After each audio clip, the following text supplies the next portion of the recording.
Good afternoon, everybody. Um, Ed, it's going to be over to you. It's going to be over to you. And actually, I've written down all the amazing things you did. I'll be honest with everybody.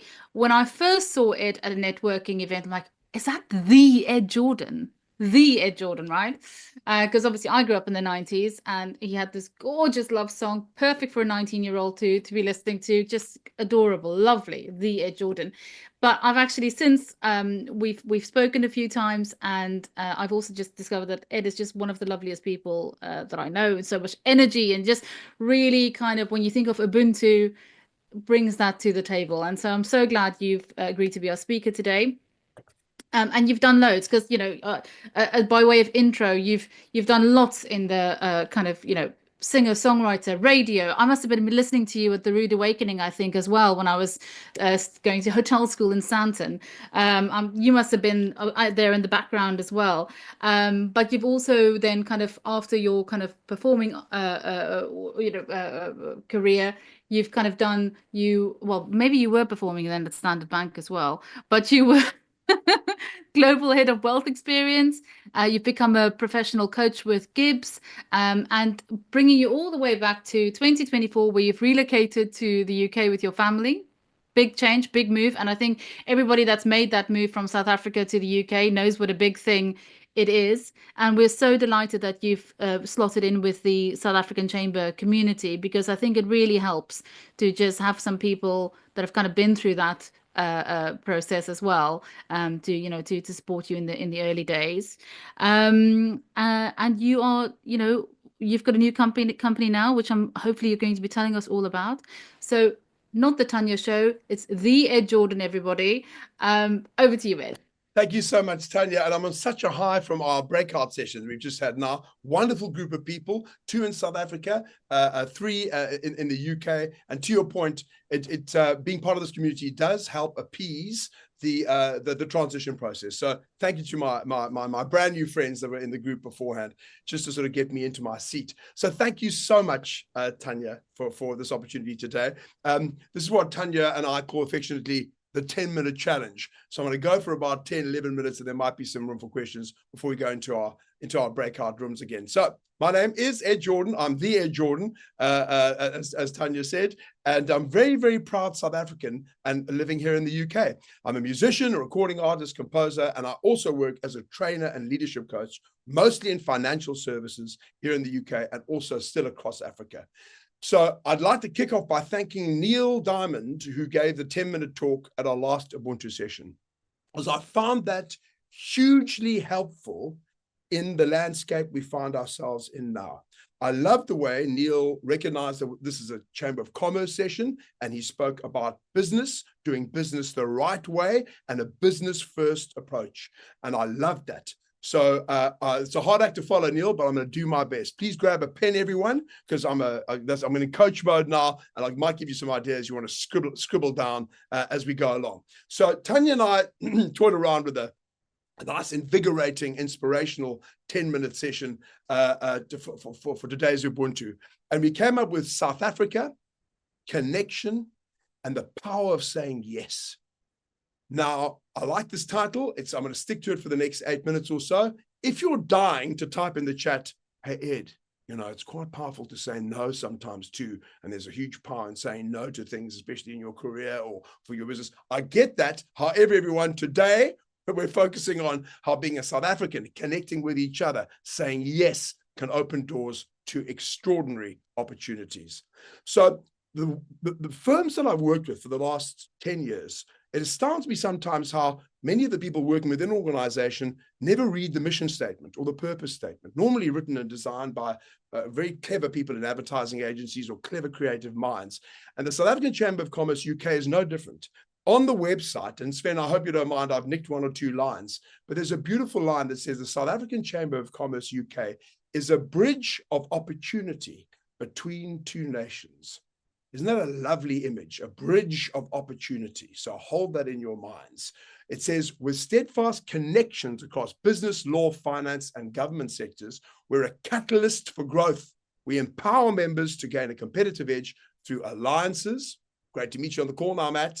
Strategic events, Looking forward to seeing you, Matt, on the 1st, and always guided by integrity, unity, and collaboration. So that's what we're here to do today. So I'll do my best around that. I'm sure you're all affair with Steve Jobs' famous commencement address, at his speech at Stanford, where he joined the dots of his life backwards.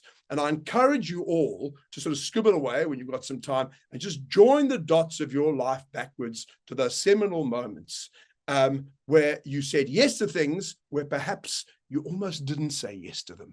Got a little bit nervous, but you said yes, and you're really glad you did. So when it comes to the South African Chamber of Commerce UK, about 5 years ago, I got a call to please come and perform, to sing some songs and tell some South African stories at a South African Chamber of Commerce UK event with a law firm in South Africa to mark Madiba's release. And I almost said no. I chatted to my wife about it. I felt a bit strange. I hadn't sung for a couple of years in public. I mean, working at the bank, I felt a bit awkward about it, but I said yes. And I'm really glad I did, because I met some of the community on the call today. It was a wonderful program I put together, speaking about Paul Simon and the work he did in the 80s and how there was a real scene of anti-apartheid music that came out of South Africa, of which I was part and very proud. So I loved that exercise. But what happened was I got on the mailing list for the South African Chamber of Commerce UK. And I kept getting all the updates over the years. And when we immigrated here last year in May, June, July, August whizzed by, and in my inbox came an invite to an Ubuntu session. So I clicked yes, I replied to Sven, and on the day that 12 o'clock came along, I nearly didn't attend. Something happened. I'm sure it happens to you too sometimes. I just thought, it's a bit busy. I've got lots to do, and I don't really know these people, so maybe I'll just sort of leave it. No one really noticed, but I clicked on and I joined. And in my chat room, I met the most wonderful Carolyn Quigley, who, as luck would have it, lives right around the corner from me here in Tunbridge Wells. We met for a coffee, and that opened a door. And then she put me in touch with someone else that opened another door. And in the space of 3 days, about 4 or 5 doors opened. In fact, just before this call, I got a call from one of the people in fintech who I'm really interested in working with. And that was because of joining an Ubuntu session about 4 or 5 months ago. So if this is your first Ubuntu session, you've done the right thing by being here. I'm a champion for these sessions. I think they are fantastic. That's what got me here. But we're going to speak at the end of my 10-minute slot just about why sometimes we don't go for it, and why we should. So let's speak a little bit about South Africa. Just close your eyes, and I'm going to say South Africa. What's the first image that pops into your heads? Is it the beautiful beaches in Plet? Is it the wonderful winelands in Cape Town? The heat in Durbs, the windy Eastern Cape? Is it a sense of home and braai and smell? What's your picture? For me, for some reason, I've thought about this. I think I know why. But for me, the first picture that comes into my head are the old photographs of Johannesburg in 1886, 1887, 1888, 89. My great-grandfather and his brother arrived 1889. They started a company called Kirchhoff Seeds. My granny, it was her dad, and then my family, my dad ran that, my grandpa ran that business. So these images that have always been shared with me since I was a little boy of what Johannesburg used to look like in 1880, was it 86, 87? I get a sense of this smell of dust and whiskey and these tents, and a German community, a Lebanese community, a Greek community, English community, all coming from all over the world, obviously with African communities, all with this excitement of something new. There was nothing there before, nothing. It was just bush and veldt. And over the last 100 years, 120, 130 years, this city has emerged and gone through all sorts of transitions and changes. But I believe that entrepreneurial spirit, that can-do attitude, that excitement of collaboration of people from different parts of the world, I think it's in all of our DNA. And I think that's what glues us together. So think about those pictures, because again, we'll have similar pictures if we shared them. Please write this down. Focus on what you are for. Please write that down on your desks. Focus on what you are for, not what you are against. Okay. Focus on what you are for, not what you are against. Our cell phones are so beautifully and cleverly designed, aren't they? They just really are. They're genius, the way they suck our children in and equally suck us in as adults.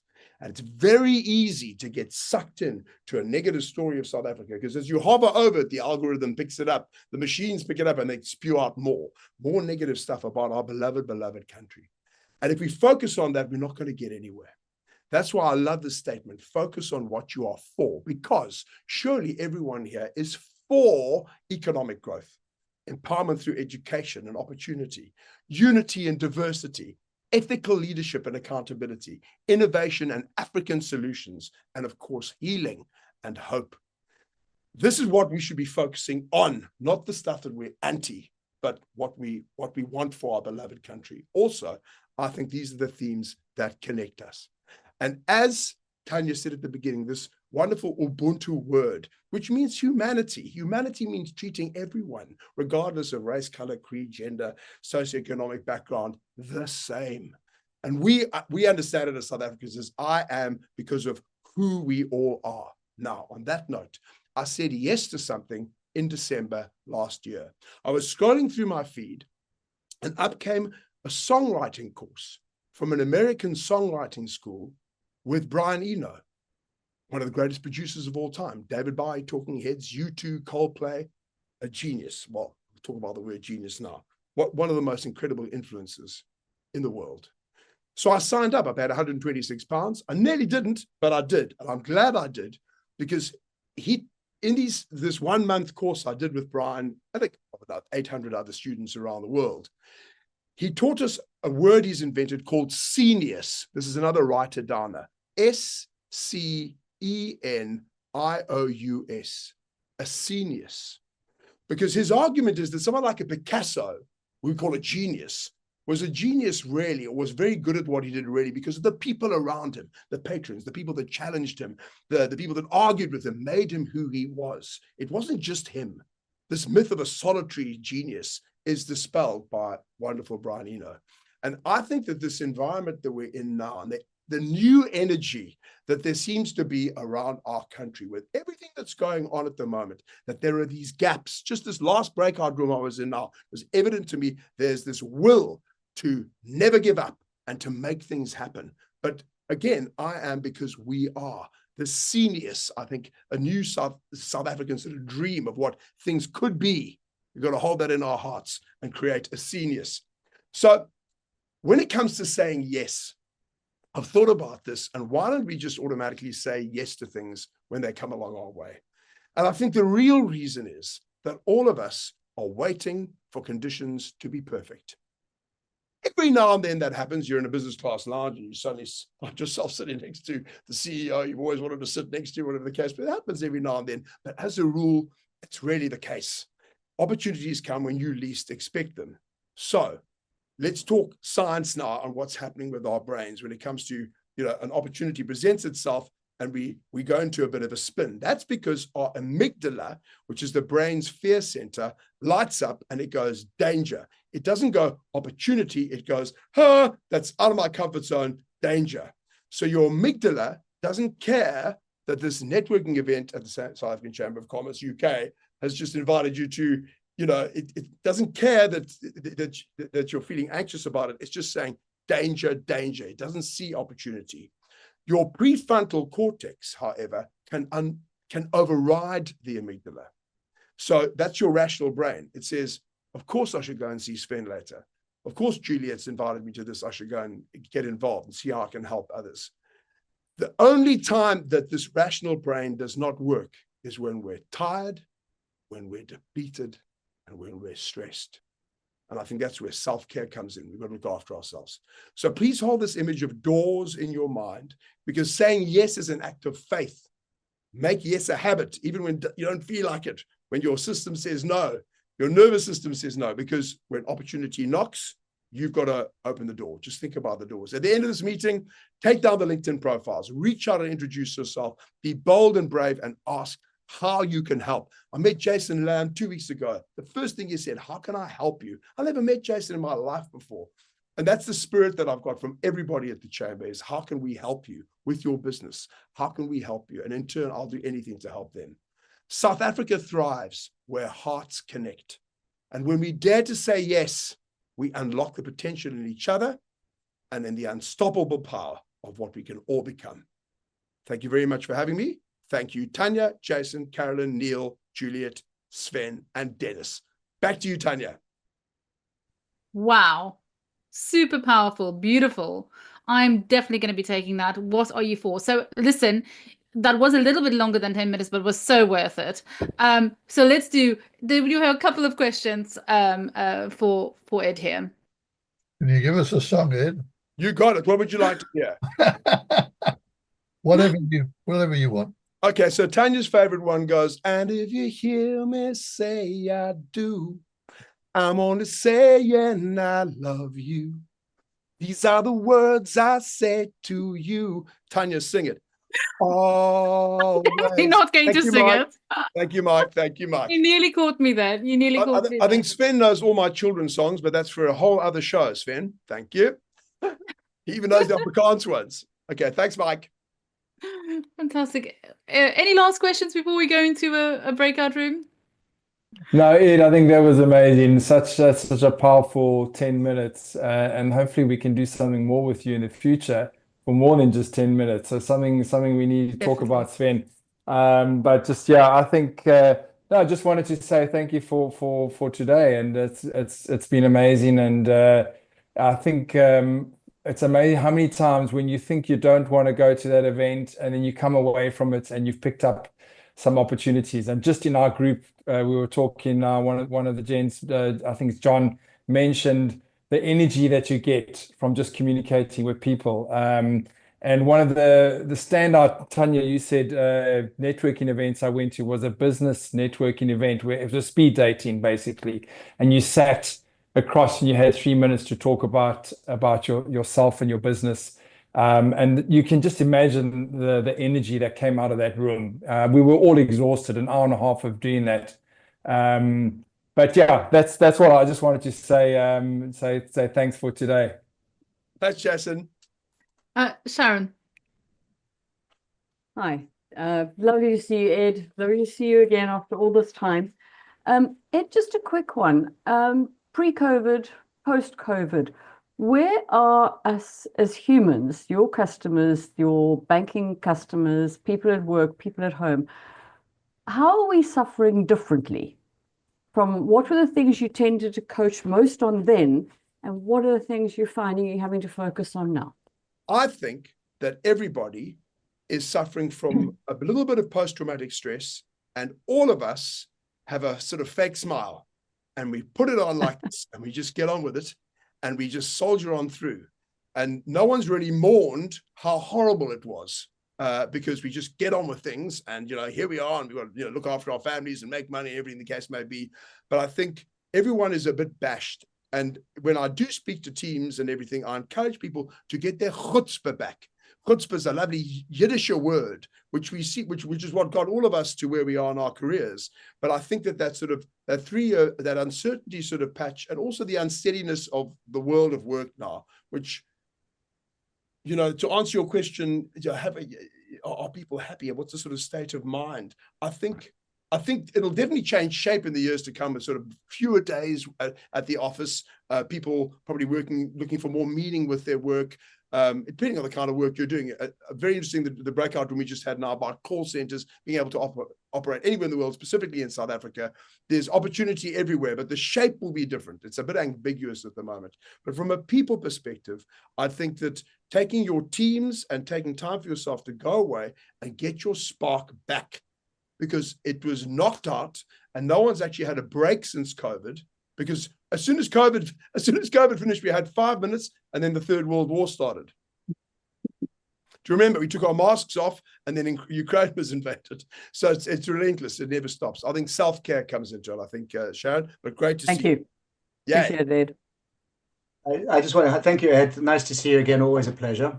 I just think we're sort of going to the point of networking, and as a chamber, I think what we need to do is, for some of us, it's more natural to be networkers, and I think as a chamber, we need to find a way of helping people to become networkers, because I think there are ways of finding shortcuts, and maybe that's something we can take offline, how we can introduce something educational, or how to connect with people. So because you always feel even myself, sometimes you don't feel like doing it, but you, as you say, you just put your first foot forward, and the next one will follow. And so I think we need to look at educational or giving people those little tools that make connecting with others and going to events and just going, because we as a chamber will help facilitate. If somebody comes and they feel shy, come to us, talk to us, say, look, I don't enjoy it.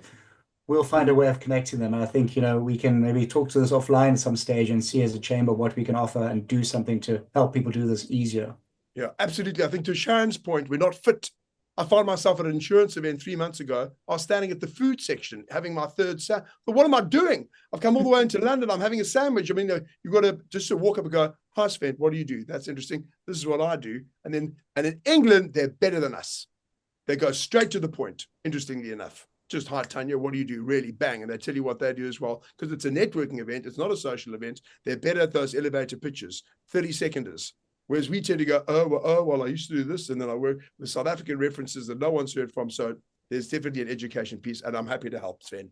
Yeah, definitely. I mean, thank you so much, Ed. And I think your the timing of saying yes is so good, because that's definitely something that's happened after COVID. They call it flaking out. It's been so easy to flake out after COVID. Committing to things, then saying no, I don't really feel up to it. That exhaustion of it.